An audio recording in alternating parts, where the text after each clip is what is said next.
We have a client where the goal with this client was to make these AI, like an AI generated deepfake for the client, meaning the client was deepfaking themselves. And then that way, when a new lead would come in, then we'd be able to create this AI generated video saying, "Hey, Ben, thanks so much for filling out our website contact form. I'm really glad to hear from you. Here are the next steps in your journey with us."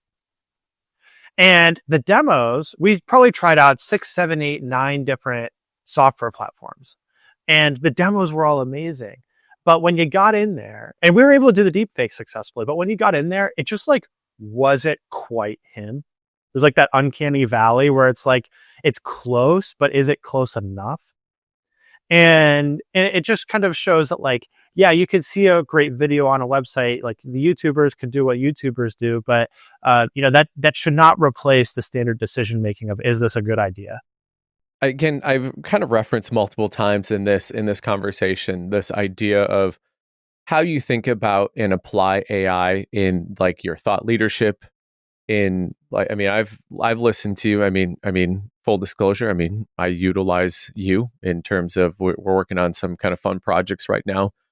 But I think the thing that always strikes me is the humanness that you bring to this whole AI process. Like you and Lior are probably, in my opinion, like the two foremost leading experts on how does AI make us more human, and how do we really just like embrace that.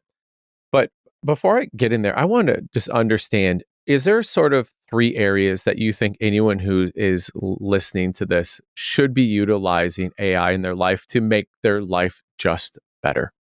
That like, hey, if you're just like the person who goes, "Oh, I figured out how to actually turn my iPad on," right? To someone who's maybe like, you know what, I'm using chat GPTs, to create prompts and things of that nature. Like, what are the top 3 things you think that like right now that people would really benefit in their life by knowing these 3 things with AI? I think the first thing is that you can use AI instead of using search, like instead of using Google. Now, at some point, Google will just become like fully AI enabled. But the easy example is to think about like how bad the Google search experience has become, but it's become really bad slowly, so we don't really realize it. Is every November, Thanksgiving rolls around, and you need a recipe for a pumpkin pie. So you go to Google, or like you have a family member who's nearly gluten free, so now you need a gluten free pumpkin pie recipe. Right. So you go to Google and you search gluten-free pumpkin pie recipe, and you click on whatever the link is that looks the best. And then you get to the webpage, and you're stuck reading through like 10 minutes of the author's like grandparents' life story about this pumpkin pie, like saved my great grandmother when they were on the Mayflower coming over, and like the whole like family lineage of like of those pumpkin pie before you get to the damn recipe. And if you go to like a ChatGPT, what happens is ChatGPT does the exact same thing that you do. So you type in gluten-free pumpkin pie recipe, and then ChatGPT goes out to Google or goes out to Bing or to Yahoo or whatever service it uses. It uses Bing. And it clicks on all those links, and it reads the whole life story. And then it realizes, oh, we don't really care about that story. And then it just gives you the recipe. Of course, it cites its sources. So if you do care about the story, you can go back into it. If you want to, you can click that source. You can click that link. But you get that answer right away. It's looking at 5, 10, 20, 25 sources instead of you looking at one source and clicking back and going to the next source. So I mean, I would venture to guess people use Google so many times. Everybody uses Google so many times every single week. You forget about how many times you use it. And so I would venture to guess that just by using a ChatGPT or Perplexity.ai or some of these other AI tools that are out there, and Google will become one of these tools over time. Just by using that tool, you'll probably save 3, 4, 5 hours a week. Just full stop, done. And to me, that's good enough. If you really want to dive into ChatGPT or you want to dive into a Perplexity, another great thing that I'll do is I'll take a picture of like my dinner plate. I'll say, like, what's the nutritional content of the dinner plate? Now, is it going to be perfectly accurate? Probably not. Do I care? No, because I didn't know anything about the nutritional content of my plate before I asked the question. And now I at least have some sort of information, right? I think that's like a really, really low hanging fruit. And then, I think if you could just do those two things, I think that's kind of that's the best way, in my opinion, that I would get started with it. The last thing, this is pretty unique to me and some other people learning languages, but I'll have it create, I'm learning Italian. I'll have it create little Italian lessons for me, or I'll talk to ChatGPT because it's got a voice mode where it can talk back. I'll have a whole conversation on a walk, but in Italian, where it's just a conversation partner. Wow. That is really, really, really neat.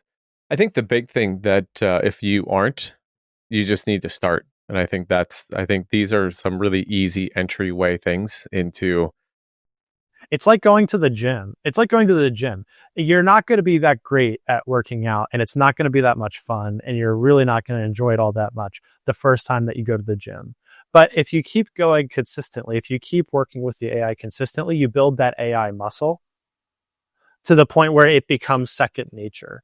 And so it's really easy to start with it as a replacement for Google, because Google search the 10 blue links is not a really great experience. And everybody knows how Google works. You type in the search terms in Google, or you type it into ChatGPT, and you're going to get some form of good output. Yeah. Evan, we're sitting here 5 years from now, 10 years from now. You can pick the time frame.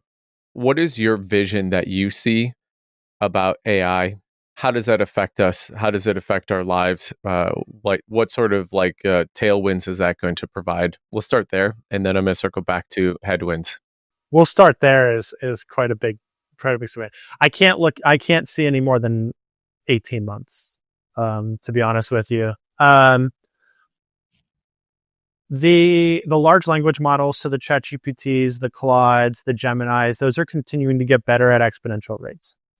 They're also continuing to get cheaper. And so I would expect that there will be more software companies that are solving more specific problems that previously couldn't be solved. And so a couple of the solutions that we're building right now are really good examples. We're building one for payroll management companies. So you run a payroll management company, and you have maybe 1,000 customers, and each customer has employees. You need to make sure that every employee is paid the right amount on their pay period. You also have to do things like reconcile benefits. So you have all sorts of insurance invoices that come in. You have to reconcile them, and then you have to charge employees or charge the employer. There are a lot of complicated functions, and they're not overly complicated, but they take a lot of work, a lot of human power in order to make it work.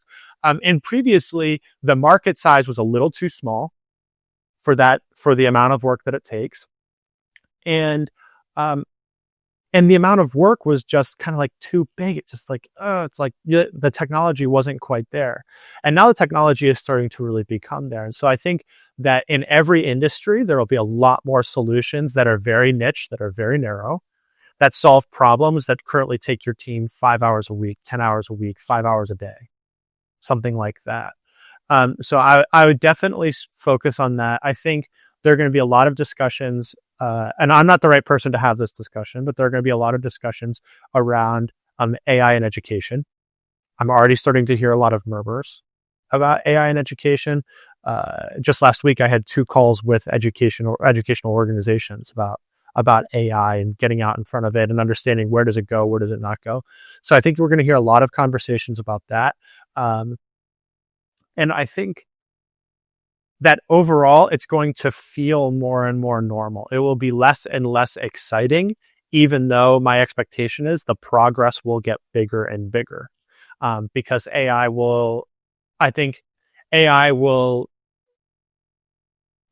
leave the lexicon, like it won't leave the discussion, but it'll become a little bit more like the internet, where, the internet's always around, but, we don't use the word internet very often, right? It's just, it just kind of exists. Yeah. What about headwinds? I mean, what sort of, whether it's 18 months out, what are the headwinds that you see? I mean, for you as like a human, not a human doing, but the human being part of you, Evan, and as you look at your teams and the teams of those you serve, that you help, that you're a hero to, What are the headwinds that you see coming? Yeah. So in the industry, there are two. And then, like with the teams that we work with, there are one. So in the industry, the first is making chips. We cannot make enough chips fast enough.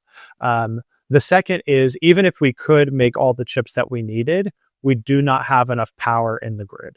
So energy is going to become a really big part of the conversation. It's already in the tech world. It already is a big conversation.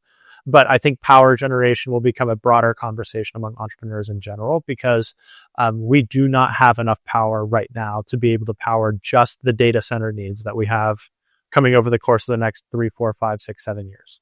So we're going to have to figure out, kind of as a country, but also probably as like an international community, how I'm in that decision-making process. I am not in that decision-making process. People who know a lot more about that are going to have to figure out, how are we actually going to solve this energy production, this energy generation problem? Because if right now, like, we had all the data centers online that we need to have to be able to meet the demand, we would not have any energy to run our homes. So that will have to be solved. Yeah. Yeah, it's interesting. Before you go to the teams that you serve, I was listening to a stat that basically said that this really is a national security issue, and they were talking about, really, if you want to think of a competition. I mean, it's not like an arms race competition anymore. It's not like right. I mean, it's really an energy race. But they're talking about China and the United States. That China basically brings on, every 18 months, the total cumulative amount of energy that the United States creates in a year. They're bringing brand new energy capability of that every 18 months. It's mind-boggling, like how much energy they're able to bring on. I mean, there are a lot of nuances to it, because not all of that energy is clean energy. So it's not like, I don't know, not all of that energy is clean energy. And so, as certain international groups get together, I think they're going to have some really difficult conversations around, how are we going to be able to pull this off in a way that's going to meet the demand. Otherwise, I think countries with more energy will far outpace countries with less energy. But I think on the ground level, like with companies, the biggest challenge is that most people don't really know what they do on a daily basis. And so they don't really know, like, they have an understanding of what they do. And if you ask them, like, how do you spend your days? Like, they could give you pockets of it. But there are all sorts of areas of people's work lives that they just sort of forget about, or just kind of happens passively in the background when you're passing 10 minutes between meetings, or you're doing tasks that you need to do in order to be able to do the job that you actually are getting paid to do. And I think that it's not in most people's nature to sit down and really evaluate, like, what is it that I'm doing? And secondly, if I could eliminate that task, or if that task just got done, like, what would my bigger future be? How would I be able to create more value? Or what are the things on my task list that I would get to faster? And the reason that it's not in most people's nature is because when we're kids, we're taught that you have to go to work, and sometimes you have to do things at work that you don't like to do, but you have to do it anyway. And so there's this collective deprogramming, I think, that needs to happen, which is if you hate it and it sucks and it's really repetitive, maybe that's better off for a computer now. But I think there's a collective education, but also a collective awareness around what the opportunities are, and then bringing in resources to be able to fix it. Yeah, I almost think that there's a sense of guilt, or if I'm not grinding, then I'm not really working. Yeah, a lot of people I've found, I don't face this, but a lot of people I've found find nobility in suffering. Say more. I don't know. I mean, I think maybe it's religion or something, but yeah, if I'm not grinding, I'm not working. It's embrace the grind. There's a whole grind culture on social media for a reason. And the person who, going even back to school, the person who stayed up the latest studying for the test, or didn't study the most for the test, studied the least for the particular test, but got a good grade, is the victor of doing the test the hardest way possible. Or like we always talk about like cramming for exams, like back in school. And then you get to the workplace and nobody thinks that their first job is their best job. But I think combining sort of like all those mindsets together, it creates this sort of culture where you do hard work. And what hard means is that it's not fun, but you do it anyway. Mm, And, I'm not advocating that we just stop doing business processes or critical processes that aren't working or that aren't fun, but maybe we can find a better way to do it. Maybe we can just take that process off of people's plates so that they can work on more valuable stuff. Like a really easy example is like a filing cabinet. So we all have OneDrive and Google Drive now, but before that, all your stuff was in files. And so the mhm. fastest way for you to be able to get a piece of information was you'd stand up from your desk. First of all, you're in the office. Then you stand up from your desk, you walk over to the filing cabinet, you open the filing cabinet door, you flip through all the files, you find the file that you want. You pull a piece of paper out that you need, you do whatever it is that you need to do with that piece of paper. You put it back into the file, shove the filing cabinet door, walk back to your desk, and that's the fastest way that you can do it. You have to hope that nobody distracts you. You have to hope that nobody else took that piece of paper, that nobody misplaced that file. There are all sorts of like things. Now you go to Google Drive, OneDrive, Box, Dropbox, whatever it is, and you type in 3 words. You have the file right there. You're on your merry way. But I think Yeah. that there is like sort of this like kind of incongruence between a lot of mindsets of like I have to work hard, I have to grind, um, I have to do this stuff that I don't like to do because I have to do the hard work because nobody else wants to do it or because my competitors aren't doing the hard work or whatever it might be. And it's like no, like if it's hard work and it's repetitive, it's probably better off for a computer, to be honest, and like let that aspect of your suffering go and suffer on something else. Have you found anything I mean, you've dove into like hundreds of companies. Have you found something that's hard and repetitive that a computer hasn't either been able to like make it easier, faster, more fun, or just completely said, you know what, I got you. How about you don't do this because I'm going to do this for you now, repeatable, ongoing, without fail. Anything that takes place entirely on a screen or could take place on a screen, like a voice recording or a photo or video, can be automated. Now, that doesn't mean that it's worthwhile to do so. It does not mean that it's ROI positive for you to automate that thing.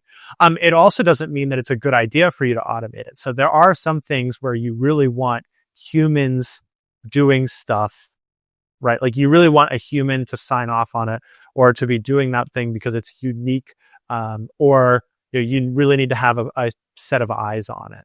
So like, I don't want I don't want a lawyer like drawing up a business agreement, or I don't want an AI drawing up a business agreement without a lawyer like taking a look at it, making sure that it all looks good. I joke, I was gonna say I don't want a lawyer drawing up a prenup, but but or I'm sorry, I don't want an AI drawing up a prenup, but um, everything can be augmented. I think the question is more so like, is it ROI positive? Like the two bigger questions are: is it ROI positive? Meaning, is it worth the time? Um, and secondly, is it the highest priority thing? I would say a bigger challenge that we have versus like answering the question, can everything be automated or can everything be augmented using AI or using technology in order to be able to help the human out? As long as it's digital, yeah, it can. Um, but usually, if it's hard to do, it's not the highest priority item because there are so many things that are easy to do that are lower hanging fruit. And so when we go look at a company, usually we'll find 50, 100 different AI automation opportunities in there. And the problem is not identifying them. It's actually sorting through what's the biggest priority now and what's the biggest priority later. Yeah, I mean, even just you talked about search, like, hey, if you just use some of this AI perplexity, chat GPT, that eliminates 5 hours. And things that we don't even think of, like accumulating just searching it and then having to like use discernment. Okay, does this have the best SEO that is like going to hijack my amygdala to go, oh, I want to click on this one here, right? And so when you start to add all those up, it really starts to add up 5 hours a week, right? Times, 52 weeks. All of a sudden, like that's a lot of time you're getting back. Yeah, it's a month and a half of labor that you just got back, and you really didn't do much for it. Like it's not like you have to do hard work changing from Google to ChatGPT, or from Google to Perplexity. One of the objections that we get very commonly is, "Oh, it's only 5 minutes or it's only 10 minutes." Like, yeah, it's 10 minutes, but it's 20 times a day, and that over time really does start to add up. Ooh, let's go down that angle a little bit here. What are the best objections you've gotten from either teammates or companies for giving up, really at the end of the day, control? And I think the reason why they don't want to give up control because it's part of their identity. Why is it part of their identity? It's because of how they think that they're adding value to either the organization or the end in mind or the end solution. Yeah. So there are two. It's funny that I was just having this conversation yesterday. There are two. The first one is it's only 5 minutes. It's only 10 minutes. It's only a half hour. And the second is a situation. Let's take Joe. Joe is a made up person, but Joe does a task, and Joe does this task well. And if you sit down with Joe and you said, "I want to build an SOP around everything that you do in this task," then you'll get like 90% of those bullet points like spot on. But then there's going to be like 10% of the bullet points where what he's going to say is he's going to say something like, "Well, I don't really know how I make this decision. It just comes from experience." and so what Joe does in this case is he kind of sprinkles a little bit of fairy dust on the process or on the task, because if he's the only one who knows how to do it, then he can't be replaced inside of it. And therefore his job is secure, his livelihood is secure. He feels like he's adding unique value, when in reality, maybe he's not adding unique value. It's just that he hasn't found a way to create value more unique than that. And that is a leadership problem more than it is a Joe problem from my experience. And so those are the two biggest objections. The way that you overcome that objection, or the way that you overcome both of those objections as a leader, is to first start by outlining in as clear of terms as possible what the vision for the future of the organization is. Like, where are we going? And what are the implications of us going there? Like, not only, we want to increase our revenue by 50%, or we want to add 20% more customers, or we want to change our revenue mix by this or by that, or here's our profitability. And what are the implications of that? In order for us to be able to do that, we have to be able to do X and Y and Z better or differently or more uniquely than we do now. And then next to that, or kind of beyond that, each person in the company needs to be able to see how their role must transform in order to be able to make that future a reality. And so they need to be able to see, in order for us to be able to accomplish this, I have to be spending more time doing this new thing that I don't have any time to do now, which means that I have to figure out a way to give up on this old thing, or this repetitive thing, or this thing that I hate. And so that's then where the AI comes in, and all of a sudden the fairy dust goes away, because the future that's bigger, that's better, that's more exciting, that's more fascinating, that's more motivating is crystal clear, and everybody wants that future. Like, as leaders in organizations, and I was just in a call yesterday where I said to my entire team, I said, I have done a poor job of outlaying or of displaying what the vision for the organization is. And so I want to take a step back, outline the vision for the organization, and then we'll figure out how we need to make these strategy adjustments inside of that. But as leaders, we're emotionally attached to our future, and our future and the organization's futures are usually very, very well aligned. But we do a terrible job, most of us, at communicating what the vision of that future is, and how every person inside of the team, or how every team or every functional group inside of your organization actually fits into that future. If we can do a better job at outlining that vision and how every group needs to transform in order to meet that vision, then naturally everybody finds all the ways to use AI and automation, because the future is way more exciting than the present. It is for us, and it is for them equally. So at the foundational level, do you actually know what you fill your day up with, right? As you're looking at like what are you doing every day, right? And my guess is there's probably minimum 3 to 5 hours of just wasted 5 minute time periods. Um, and then bring it to the next level of like the standard operating procedure of like what you do for the actual the title of what it is that you're doing, right, from like start to finish. Then it's like 10% to get your 90%, but it's that remaining 90% energy to actually decipher what's that, like the real 10% umami. And then we bring it up another level of not only vision for the company, but vision for each human being in your company so that they can grasp onto that freedom too. And so that the pain of that freedom too and not getting there is so much greater than the pain of having to say goodbye to the freedom from. Yeah, that's exactly right. And with these types of technologies, I fundamentally believe in like kind of bottom up leadership inside of the company. Like the folks at the lowest level of the organization chart should be able to outvote the folks at the highest level of the organization chart. But they don't have, or like in certain instances, but they don't have your vision. And if we as leadership don't properly communicate the vision to every level of the organization, then how are they supposed to have any form of incentive of automating parts of their job? Hmm. What are they going to do with that new time? You know, if you came back and you said, I could automate, I can take 10 hours a week of all the stuff that you hate to do, and I can automate that for you. There are going to be some A players in the organization that are going to be like, yep, sign me up, let's go.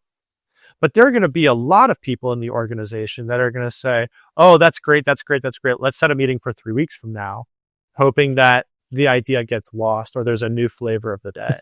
And the reason why is because, maybe they don't like doing that task, but what they don't like more is automating their job and not having a livelihood. And so if you can properly communicate how they are integral to your future, how this team, how this functional group, how this individual is integral to your future. The problem is that they just can't free themselves yet from the present. All of a sudden now your interests are aligned.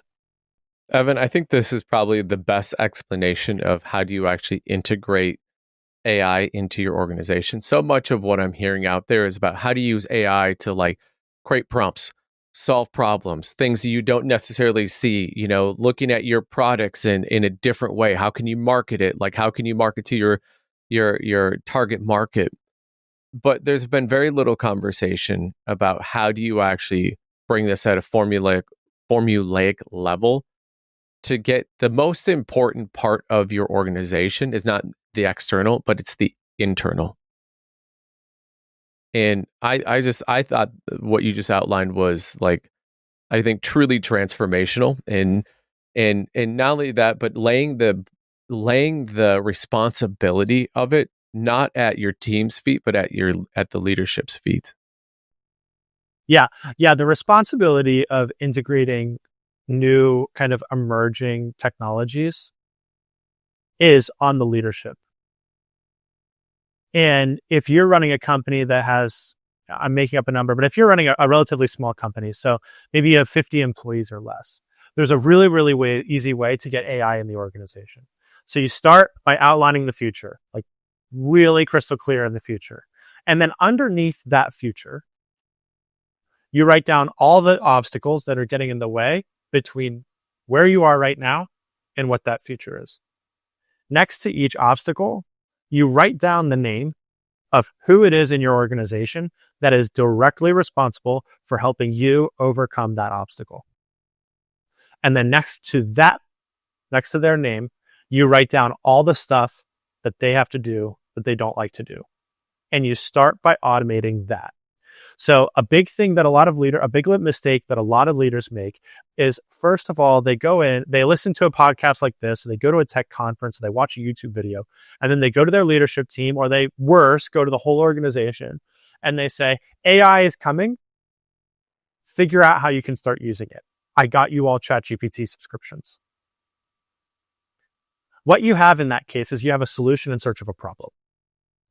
And so it is always going to be the last thing on everybody's to-do list is explore new technology.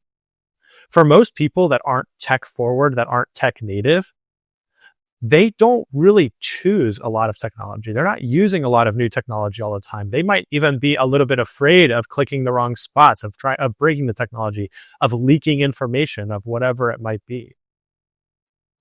And so we don't want to have a solution in search of a problem. It will not take hold in the organization. However, if you start by outlining the future, then all the obstacles getting in the way and the A players in your organization who are going to help you overcome them, they have a problem. And it's that they want to be working on those obstacles too. And there are probably other obstacles that they're aware of that they haven't even told you about. But they are shackled to the present and to too many things that they have to do right now because they've got to get done, but it's on their plate. And in that case, by starting by automating all the stuff that they hate to do, the stuff that's got to get done, where you find yourself is with a problem called my A players are underutilized, searching for a solution, which might be AI. And so I think that's the route that I would take. It works really fast, really well if you're under 50 people. If you're at 100, you have a more sophisticated leadership team. And so you need to kind of communicate the vision throughout the ranks in the organization. But that's the easiest way to get started.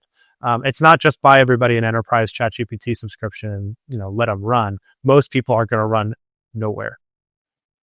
Yeah, I think that's so well said, and I think that is incredibly transformational. And again, this is why I think that you're a thought leader in bringing AI to like people's teams, and I think in done in such like a empathetic and I think full of grace way that allow like team to actually buy into it. I mean, that's the thing.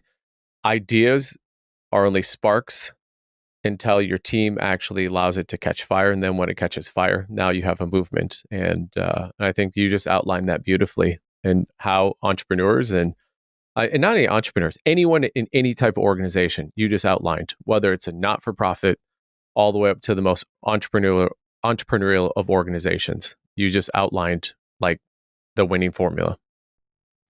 I just think you're somebody who's a good example of this. You've done an excellent job standardizing the business of like having SOPs for everywhere in the business and communicating the vision. And I think that's why inside of your world, you have a spark and then immediately it spreads like, yep, we're all in. But for most people, maybe the last time they communicated the vision was at the last company all hands. That could have been 11 months ago. That's like 11 months is like 100 years in dog years. Yeah.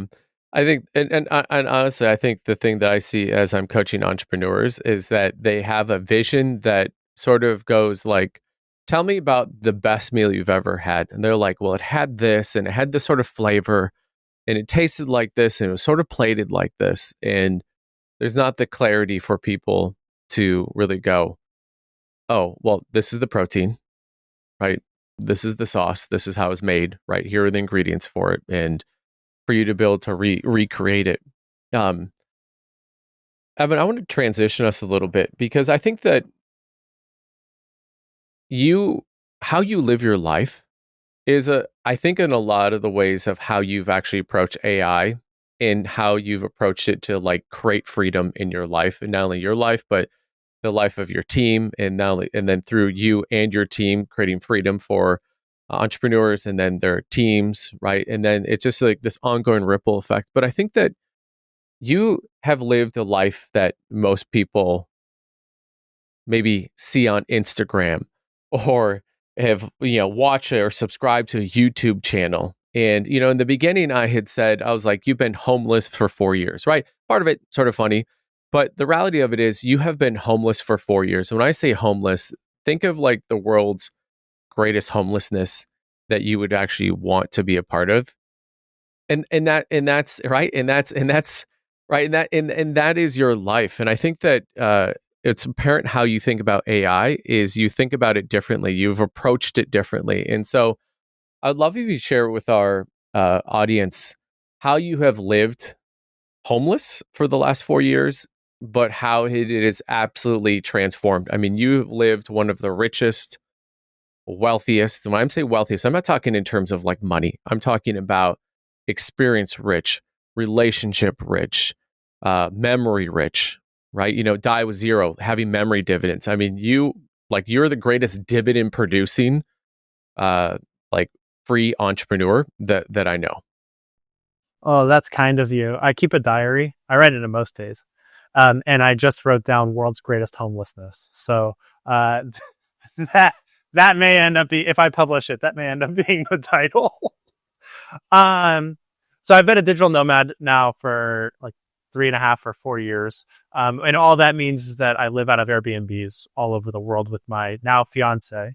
And we work just from where we are. And so I'm in Ohio right now, but I spent 7 weeks just recently in 4 weeks in Italy, 2 weeks in London, a week kind of bippity bopping around Ireland, first time in the Irish countryside. But we've traveled to all continents except for Antarctica and Australia. And the only reason we didn't go to Australia is just because it's kind of like it just was a little too far out of the way.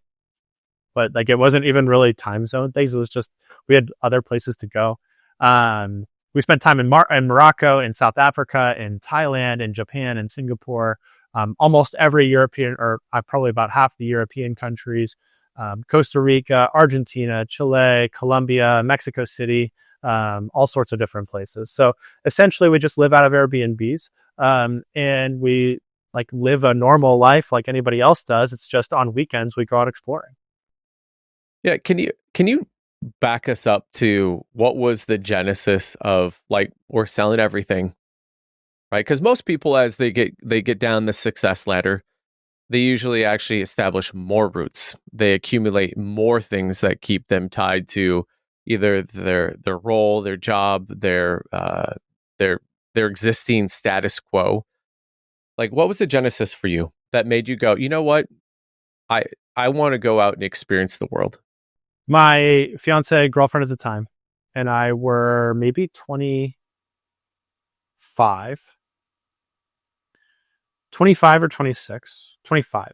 And this was back in 2021. So we were like kind of clear of COVID, but there were still some restrictions here and there. Intercontinental travel really hadn't come back a lot yet. And our friends in Ohio were starting to do the things that you do when you're in your mid 20s and you live in the Midwest. So some people were starting to get married. Some people were having kids. Some people were buying homes.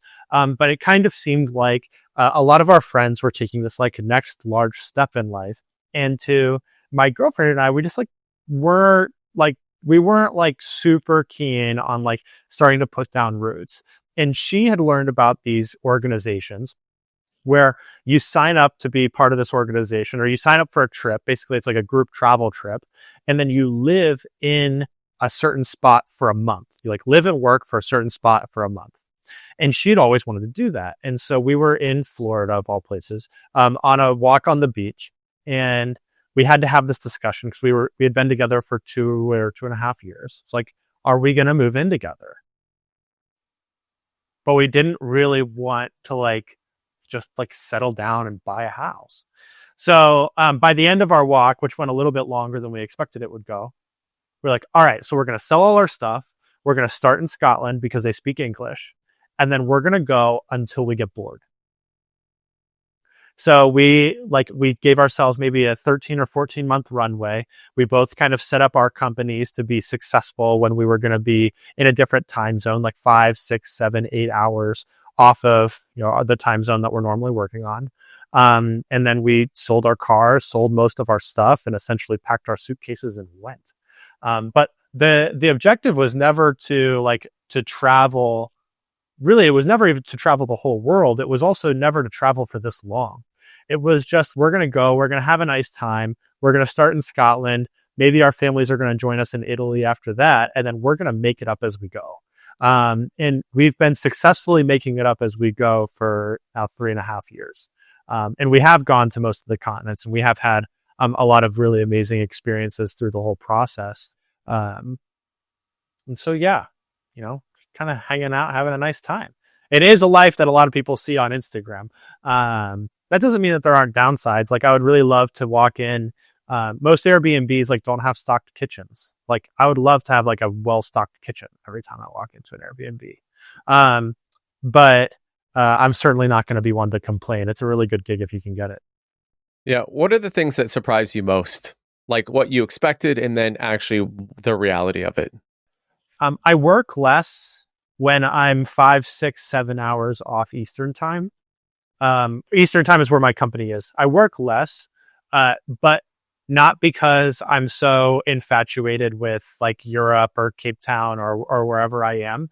Um, but because when I have like 4 or 5 hours in the morning when America is asleep, I am so productive that I run out of things to do that day. And so I'm usually more productive the bigger the time zone gap is up until like 9 or 10 hours. When we were in Thailand, I was taking midnight meetings because that's just what needed to happen. Midnight in Thailand is noon in the US. And I don't want to go completely meeting free for a month or 2 or 3 at a time. But I would say definitely that I'm more productive when America is asleep. And that's because Teams and Slack and my messages and my emails like aren't just going crazy all the time. I'm just a little bit harder to reach. I'd also say it's much more accessible than you might think it is. The expensive part about being a digital nomad, or the expensive part about traveling, especially for folks that maybe you go on an intercontinental, like you go vacation in France or Spain or Italy or Portugal or a place like that once a year or every couple of years, is that you take 2 intercontinental flights out and back, plus like 14 days, including hotels, including dining out, including all the experiences that you want to have in that spot. And you compress all of those expenses into 1 2 week time frame. Oh, and by the way, you're also paying for a house or 2 houses or whatever it is back at home. And I never spend more money than when I am back in the United States. Like the United States is so much more expensive than the rest of the world. There was a period last year where my parents came out to Spain and they spent a month in Spain in January, and they just couldn't, for the whole month, they couldn't stop saying how cheap it was. Like you could get a dozen eggs for €1, like 60 cents. And they're like, in the States, it's like $4. It's like, yeah, like the rest of the world really is not as expensive as it is here. It's much more accessible. The other thing is time zones really work in your favor. As long as you go forward in time. It's a little bit harder to go back in time. Like if my company runs on Eastern time, but I'm in Hawaii, where it's 6 hours behind, that's a little bit more difficult because a noon meeting in Ohio, for example, is 6 a.m. in Hawaii. Like that's kind of hard to, muster up the courage to wake up for. But it's much easier to be in Europe and take an 8 o'clock meeting than it is to be in America and to take an 8 o'clock meeting, primarily because Europe just operates a little bit later. If you're in Spain and you show up to a restaurant at 8 o'clock, they're probably not even open yet. So you might as well take the meeting. But you can sleep in the morning. So it's just a lot more accessible. It's a lot easier than a lot of people might think. And ultimately, I think people are also a lot friendlier. In most countries, people are much friendlier than I expected them to be, especially when you start to integrate into the culture a little bit more and you have a coffee shop that you go to 2 or 3 times a week. You do make friends really fast. Let's assume though, someone who's listening to this goes, you know what, my kids are in school. We have established roots here. Like, can't just up and sell all my stuff and we're going. What are 2 to 4 things that you think that you would actually and could apply from the last 3.5 years of living all of these different lives, right, in different places and experiencing these different cultures and experiencing these sort of forced upon you efficiencies that these time zones have created that you could apply today if you lived full time in the United States? Okay, so thing number one would be I would still, like, maybe if you have 3 weeks in the summer, I would go live in Mexico City. Mexico City is unbelievable. It is so amazing. I highly recommend it. You can walk for like 5, 6, 7, 8 miles in a straight line, and you never leave the nice part, like the safe part of the city. The food is incredible. The people are so unbelievably friendly. Like Mexico City, if you're looking for like a starter place where a lot of people speak pretty good English, where it's very accessible, where Uber works, and there's not going to be a lot of. Am I allowed to cuss on this podcast? Oh yeah, go ahead. Okay, there's not a lot of fuckery. So fuckery is a term that my fiance and I have where things should go well. They should go as you would expect, but solely due to human intervention, they get screwed up. A really easy example of fuckery is in Italy. I love Italy. I love the Italians. Their taxi mafia is so powerful that they always have like 20% fewer taxis than you need. And the apps that they developed to help you call the taxis don't work. And so you just can't get it. Like if you're in Florence, you just can't get a taxi. Or if you do, it was just like, it was the stroke of God kind of a thing. Another really good example is we were in Costa Rica, a beautiful country. Oh my gosh, Costa Rica is amazing. But in order for us to get from the little town that we were in, like the little surf town that we were in, to like the slightly bigger town that had like actual grocery stores and like more than 5 restaurants and that kind of thing, it was a 3-mile walk. The problem was, in order to be able to do that 3-mile walk, you had to walk through like a channel, like an ocean channel. And you weren't allowed to walk through the ocean channel. You weren't supposed to walk through the ocean channel because there were crocodiles in it. And so their solution was, well, we'll have water taxis. But the water taxis only run from 10 a.m. until 4 p.m. So if you need to go outside of that time frame, you can't do the 3-mile walk into town. And the drive, because of the way that the way that this part of the country works, the drive was 35 minutes. You had to go like out all the way out and all the way around in order to do it. Like, or hear me out, you build a bridge. And then you have solved the problem. So like that is something that like we would consider to be fuckery. Mexico City has none of it, or it has a little bit of it, but not so much. I would highly recommend that. I think the other thing, like a couple of like actual practical tips and tricks that I would recommend. The first is your work setup should be mobile. Like a mobile first work setup is really, really important. And so I would consider like essentially do a trial run for a week or two where you don't access anything on your shelves in your office, nothing in your cabinets in your office. Like all you have is a backpack or like a laptop bag and the stuff that you can put inside of it. And if you can handle a week or two with that, then probably you have all your documents digitized. You have all your passwords in a password manager, like somewhere that's like safe, that's digital, where you can access it on your phone and on your computer. Maybe do one whole day of work just on your phone, one whole day of work just on your computer. Make sure that you have all of your data that's syncing in between the different items.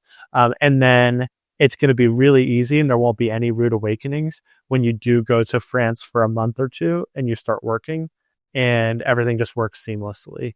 I think that that's the single biggest thing is kind of letting the office go for a second, maybe work from a coffee shop for 2 weeks straight and write down every single time you needed a piece of paper or you needed a little like office supply or whatever it is, stuff that in your bag. And now or digitize that piece of paper and now you're going to be cooking. Yeah. I think I think those are all like pretty incredible like ideas.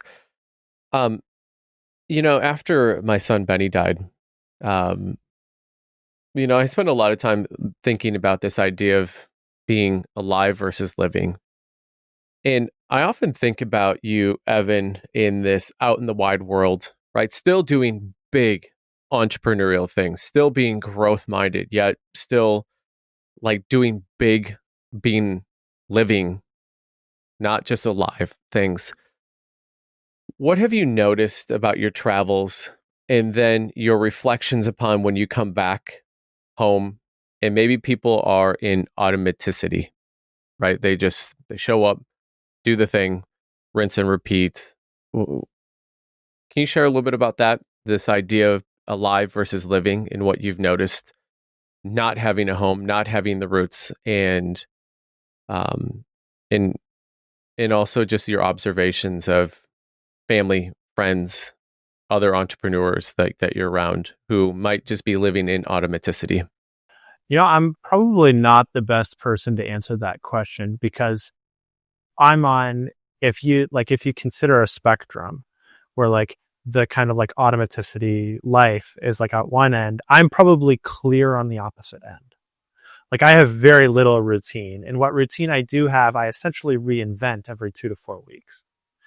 And, um, but what I'll say is at first, everything felt really exciting all the time and like it was a life changing transformational experience, which it is a life changing transformational experience. At some point, though, the travel becomes or starts to feel more normal. And, this could be after 6 weeks, it could be after 6 years. We have friends who have been nomads kind of like we are, but they have been for 10 years. At some point, it starts to feel normal again. So you have like the peak in excitement and exhilaration because everything is so amazing and it's so new and it's so novel. And then at some point, it starts to feel a little bit more normal again. Um, and don't get me wrong, like I'm so grateful for every experience that I have. I can't wait to get back on the road in 5 weeks and go bop around Greek islands. Like it's gonna be so much fun. Um, but I think like I would say everything in moderation. And so if you're somebody who's in a routine that hasn't changed in a long time, or you're living the same life, a very similar life to what you did before, or to what you did maybe 5 years ago or 10 years ago, and you're itching for a change, then I would try out a new experience or some way to kind of shock the system in a good way, not in a bad way. Like up and learn a language, up and go on a travel trip, up and like there are cruises every winter in North America, every summer in South America. There are cruises down to Antarctica. Like jump on a cruise to Antarctica or whatever it is that crazy thing is that you want to do. Um, and I would say allow that to happen. I think on the other side of that spectrum, if you're somebody where you've been in all novelty for a period of time and now you're craving that stillness, that's your aversion to the mean as well. But I think um, there's no time like the present, which is such a cliche. But I think the other thing is like you really can just do things. And probably most of the barriers that most people experience when they say, "Oh, I'd love to do something like that," but then they never do. Like I think that they're mostly mental. To give you an example of like how much you can just do things. I'm going to talk about Thailand again. We were on a group trip in Thailand. Now, we were in the middle of nowhere in Thailand. So, if you were to fly from the United States to where we were, you would fly from like Dallas or Denver or LA to Tokyo. However, you can get to Tokyo the best. You would fly to Tokyo. You'd connect in Tokyo to Bangkok. In Bangkok, you would connect to one small Thai island, Koh Samui, which is actually where they filmed The White Lotus, Koh Samui. Then you would drive around the other side of the island. You would jump on a ferry and you'd go to the next island. I mean, we were in the middle of, because I can cuss, we were in the middle of fuck all. Like, there was nothing around us. And it was like coming to the end of the trip. And we were sitting with some of our friends at this lovely dinner that we were having, and we're like, "What are you doing this weekend?" And some friends were like, "Oh, well, I'm going up to this other city, like that's way up in the north." And some friends were like, "Oh, well, we're going to go scuba diving, so we're going to pop over to this other spot that we're going to go to." And some friends were like, "I don't really know yet." The weekend was tomorrow. And the answer was, I don't know yet. And within 10 minutes, we had a group chat and we were all meeting in Bangkok to go spend like 5 days or 4 days in Bangkok, just like bopping around seeing the city. And everybody worked like the days that they needed to work. Nobody dropped the ball on their commitments or on the things that they had to do. And then, we all went our separate ways and we found ways to meet up, afterwards all around the world. And while that's a certain level of, I think, terror for some people to not know what you're going to do or where you're going to go or how you're going to get there or where you're going to stay tomorrow night. Like tonight is the last night that you have a residence and then tomorrow you will not have a residence. That's a certain level of terror. I'm not advocating for it. Um, it's also, I think, indicative of the fact that you can pull something like that off and there aren't going to be, I don't think that the consequences in most scenarios are quite as big as most people think that they are. You should have seen the place that my friends, we had a hotel already, but you should have seen this place that our friends were staying at. It was beautiful. It was nicer than our hotel. So, and so I think that you can just do things, but you have to really want it and you have to really want to change. How do you define your version of max life? I don't know who said this. Maybe it was Jeff Bezos or somebody way smarter and more successful than I am. But they were talking about like trying to just minimize regret. It's like everything that they do is just about minimizing regret. And so, I think about that a lot. And I think about it in two ways. So the first is, of course, like experiences. Some days I don't really want to do anything. I just want to sit on the couch and watch Netflix. But I get up off the couch, I do the experience, or I go meet the people or whatever it is. And I've never once like done that thing and then been like, I wish I hadn't done it. But there have been times where I've not done a thing. I'm like, that probably was pretty cool and I should have done it. And so even the things that I thought were stupid, to give you an example, we ate this dinner. We were in Cape Town, and we ate this dinner. We had to drive 2 hours to a dinner, and then you eat this seafood, and the seafood doesn't really taste particularly good. It's like 8 courses of seafood, and it doesn't taste particularly good. And you're not eating at like a table. You're eating like on benches, and they don't believe in silverware. So they clean like oyster shells, and then you're using oyster shells as your silverware. And I didn't really particularly enjoy myself at any part of the experience. In the drive, eating the food, using the shells as silverware, sitting on the benches, I was not really having all that much fun. However, if I hadn't done it, I'd probably be sitting here now thinking I should have eaten the dinner out of the seashells. The worst that happens is I don't like it. And so I probably by my nature, I err on the side of like, yeah, I'll do the thing. But also like if my friends want to do something and I really don't want to, I'll probably do that because I don't want to have the regret of not having done it. The other thing is like from like a pure integrity side, like I don't want to regret cutting corners. I don't want to regret half-assing something. Like if I'm going to do something, I want to do it well. I want to do it the right way.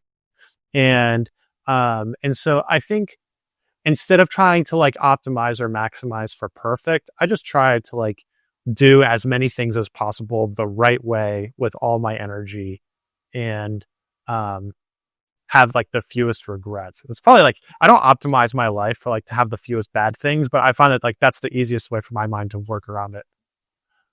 Evan, I don't know if you remember, maybe about 90 days ago when I saw you in Chicago, we had done an exercise. Evan and I are both part of Strategic Coach, and we were in a free zone group with Dan Sullivan, and he'd had a exercise where we articulated our bad decisions and then our indecisions.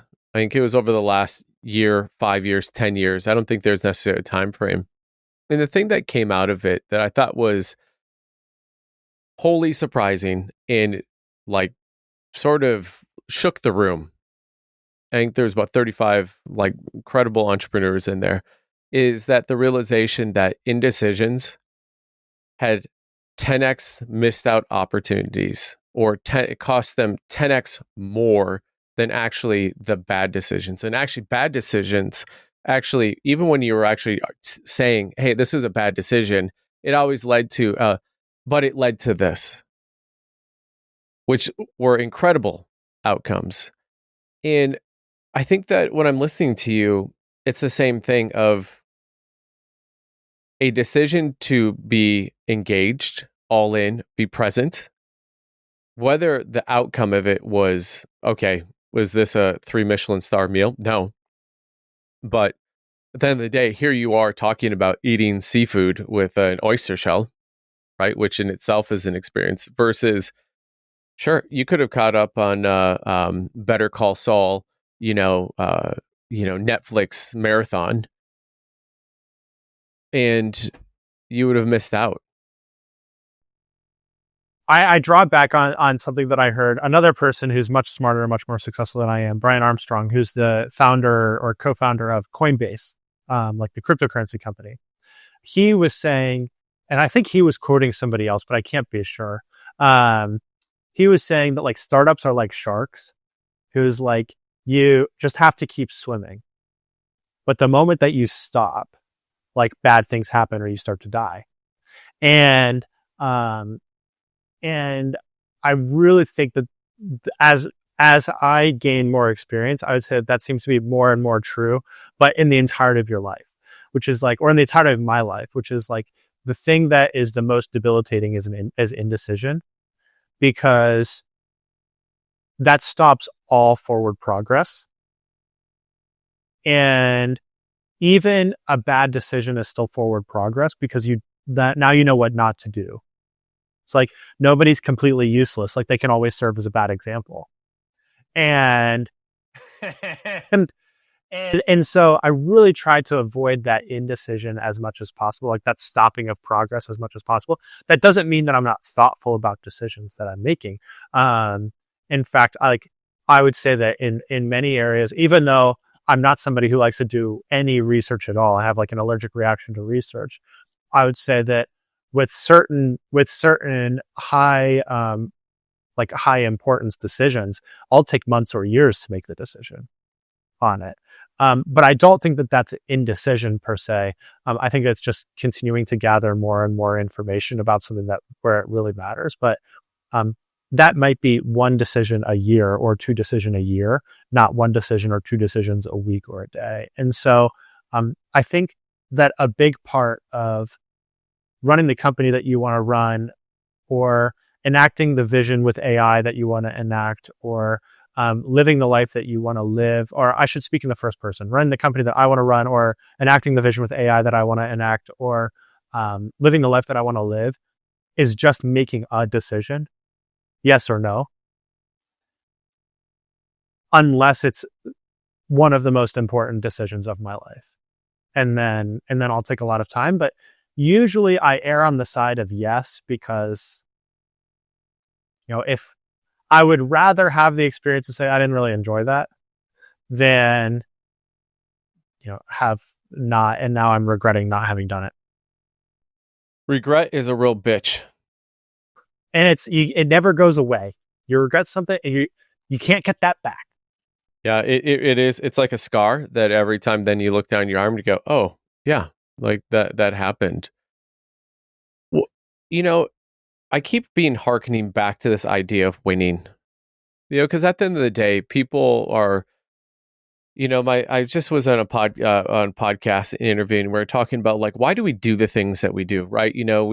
We eat, right? So we can be sustained. We move so that we can be healthy, right? We learn, right? We go to school and then we go to more school. And then we potentially go to even more school for the whole purpose of getting a job. Why do we want to get jobs? So that then we can actually make money. Why do we want to make money? So that then we can buy like a house, right? And then rinse and repeat. We continue going on. And I think the thing that is really startling to me as I listen to your story is that winning and success, the biggest myth that is out there is that it's difficult, or that it has to be difficult. And what's really resonating with me with what you were talking about, Evan, is that literally going back 3.5 years ago, you and your now fiance were on a beach, free. You're having a conversation, free. You're using your brains and like envisioning and starting to actually get clarity, free. And then you made the one critical ingredient in value creation is you actually decided to actually not only make a decision, but take action. And I'm reminded of the story about the four birds. I think it goes like this. One of my clients that my entrepreneurial coaching clients told me this. She said there are four birds sitting on a wire. One bird makes a decision to leave. How many birds are left? She goes, four, because making a decision is not the same thing as actually taking action. And I'm curious, Evan, as you have a front row seat to so many decisions, especially right now with uh, teammate AI, right? Your company, and as you've made life decisions, what have you noticed that people make way too difficult in the winning and the success that they want? Yeah, I think that that's a relatively old question. So I would say probably the answer is relatively old too. Probably the biggest challenges are first and foremost, do you know what you want? Do they know what they want? Like really deep down, do they know? And that probably solves the lion's share of the challenges. And then the second thing is, are you being honest about it? Like, are you being honest with yourself, or are you being honest with whomever it is that you're speaking with or that you're communicating with? Um, and then the third is, are your actions congruent with that? So if you are yes, yes, and yes, you know what you want, you're being honest about it, and your actions are congruent with it, I think the bar is incredibly low to lead a life that anyone really loves, and that they really feel is successful. But I think those questions are old questions, and I think that probably it's very difficult um, to answer them in a way that feels congruent to who you are. But what do you think? Yeah, it, I like how you brought it back to that this is an old question and it has an old answer, because if you go back and you look at the Stoics, right, they're asking those exact same questions. Like, I think it's Seneca, like he poses the question, when are you going to demand the best for yourself? Right. Which really goes to this idea of, do you know what you want? Right. Are you being honest with yourself? And do your actions align? Like when are you going to, I mean, that's a question that lands today so much. And so I think that I like actually your framework. It's so simple that it's profound. It's like you go and asking someone, so what do you do in a day? Or you ask, how was your day? Oh, it was so busy. But you go, well, what did you actually do today? They go, well, they keep blocking it down. And then if you really get to, but what did you do today that really was impactful and that moved something along? I think if most people were being honest, in a 8 to 12 hour day, you're doing maybe 1 hour's worth of things that truly you have such clarity about, that you are being honest about what the outcome is, that you're taking decisive action on that align with that. We get lost in the idea of like being busy makes us feel that we're living this max life. Yeah, I think busyness is a big blocker. Um, I'm not sure why. My family describes me as somebody who works very, very, very, very hard, but really deep down only works hard because he wants to be lazy, which I think is true. Like at my core, I want to do nothing. And so I spend an enormous amount of energy every single day getting myself to do something. And so I work really hard at it. And I think but I think you're right that there is a lot of busyness, like, you could in the work life or in your personal life, kind of like the metaphorical paper shuffling that that gets in the way of really kind of creating value that you're super proud of. Um, and then I think the other kind of phenomenon that I notice is you create a lot of the value, or people create a lot of the value that they're really proud of all at one time. So there's a deadline, or there's like something that's important, and then whoa, we were busy for weeks or months or quarters, whatever it might be, and then in a small fraction of that time, we created an enormous amount of that value. I don't understand it, but I'm not like that. So yeah, I can't speak to it. No, I think there's something there. I think that sometimes you got to have the pressure to make the diamond. How do you define a max life? I think the max life is it's a good question. Why I love asking it. I think I define a max life is one where you are where your feet are at, meaning that you have fallen in so much in love with the process that you have clarity about, and the process is not about like you wake up and then you go to work. I'm talking about the process of like falling in love with the process of like what does the first incredible hour of your day look like? What has to happen for if you do that? It doesn't matter what the rest of the day comes. You look back and you go, what a beautiful moment. And then I think it's about being one of the sayings I say often is you must be present to win. It's like a raffle. And I think that life, the universe, God, whatever it is, I think is a constant raffle. And they're constantly drawing tickets. They're constantly calling out numbers. And I think a max life is putting yourself in a position for you to be listening to go, was my number just called? And having the awareness that maybe it didn't necessarily feel that way. Like, for example, um, my daughter just finished up her track season, and I've been telling her, I'm like, just fall in love with the process. Just fall in love with the process. Like, I don't care about the result. I don't care about the outcome. I just fall in love with the process. And I've been telling her all season, and it all came together at the regional meet where she dropped her best time of the year. She dropped a 5 minute and 45-second minute mile, and she didn't advance. But the thing was, is that she followed the process, and what it put her in the position to do was that, I mean, it was an incredible race. Like there was two or three girls ahead that like were trying to like win the race, and this is like top four go on to sectionals from regionals.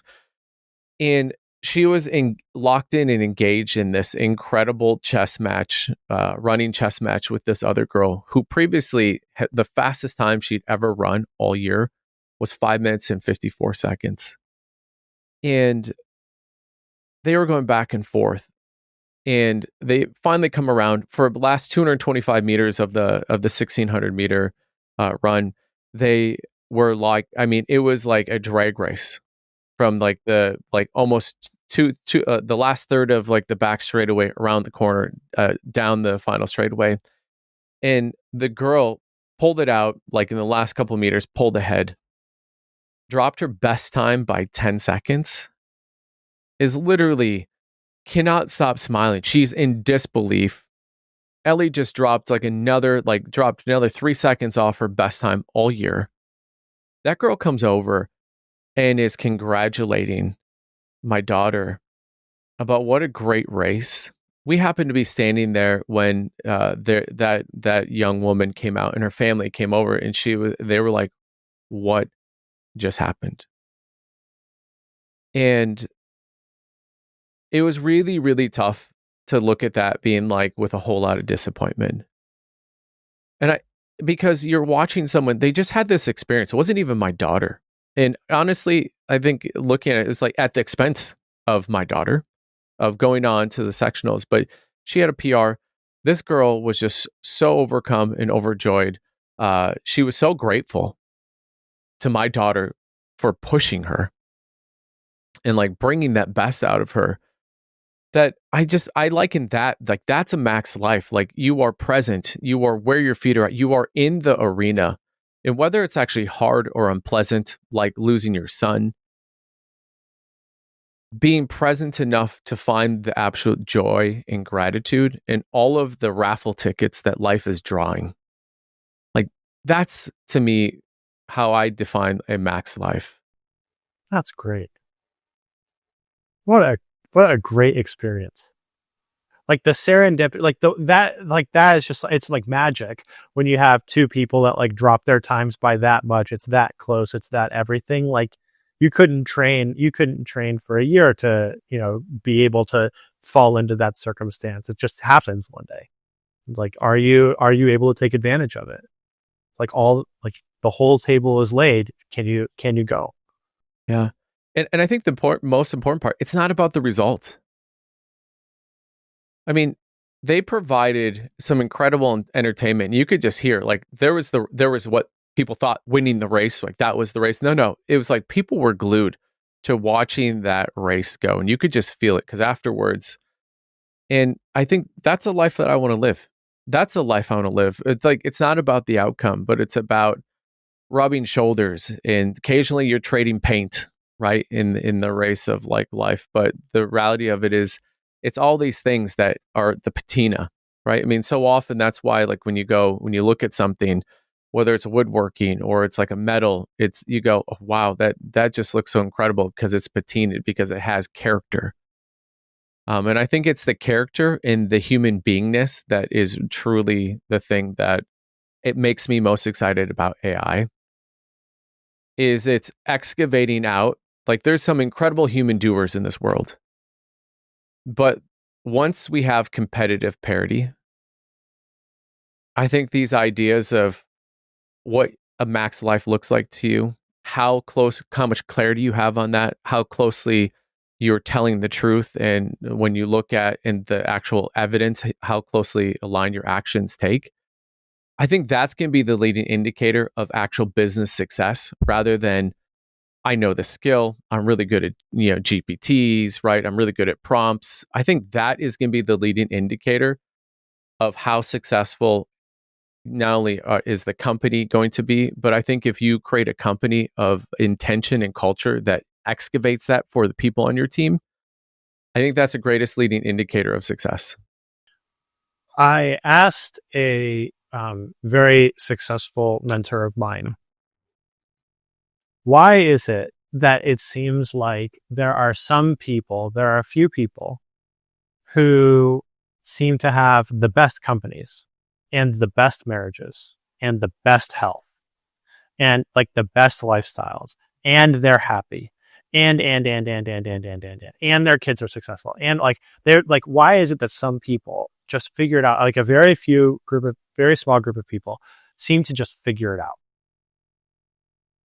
Well, and um, that person's response was, well, it's because they understand, like they have an understanding of, they demand, and they have systems for excellence in every area of their life. And, I think the hardest part is sticking to the system and it's keeping that with the action. But the second hardest part is having an understanding of what does excellence really mean in the first place? And how does that apply to me? Like what is my definition of excellence? It's one thing for like me to compare myself to somebody else, but I could compare myself to somebody else. Maybe I don't like what I see over there. So their system and my system may not work, or their definition and my definition may not be congruent. Um, and so while I think that the action and the consistency is the hard part, the second hardest part is understanding what does it mean for me. But I think kind of in that little nugget probably is that max life. Yeah, I 100% agree. Evan, I've so enjoyed this conversation, and I'd love to carry this on for like another hour or so. But I want to bring this episode to a close. If people want to find out more about you, you got a book, website, socials, like how can people engage you if they're like, you know what, I want to bring this version of excellence into my company, right? So in the what you actually do. And again, I think that you are like of a small handful of people who I think are bringing AI to level of creating excellence, not only for the company and the company's bottom line, but for the human beings inside it. Um, where do they find you there? And then if people want to follow you on like your true living, that's what I'm calling it. Like where do they follow you on that? Yeah, so you can find Teammate AI, teammateai.com. I would highly recommend checking out the blog. So teammateai.com/blog. I write it. It's all me. And I think the thing that I love to do the most in my life, like in my professional life, is to write. And so all that is me. And you can sign up for the email list. I think that I first of all, I only send out like 1 or 2 emails a week, and I try to make all of them fun and none of them boring. So I would start there. You can also check out the book AI is Your Teammate, which you can get on Amazon or anywhere where you can like find books. And if you want to follow the travels, my Instagram is your AI guy at your AI guy. I don't post a lot of like grid posts, but every once in a while I'll get a little bit of an itch and my Instagram stories will be completely unhinged. So, check out the story. Yeah, absolutely. And then LinkedIn, you just on there is Evan Ryan on LinkedIn. Yeah. But I don't post on it. So feel free to connect with me, but I won't post much. fantastic. Evan, I just want to say thank you. These conversations are always incredible, and I always just enjoy your perspective, not only on what's happening technology wise, but also what's happening in life, like actually in the arena.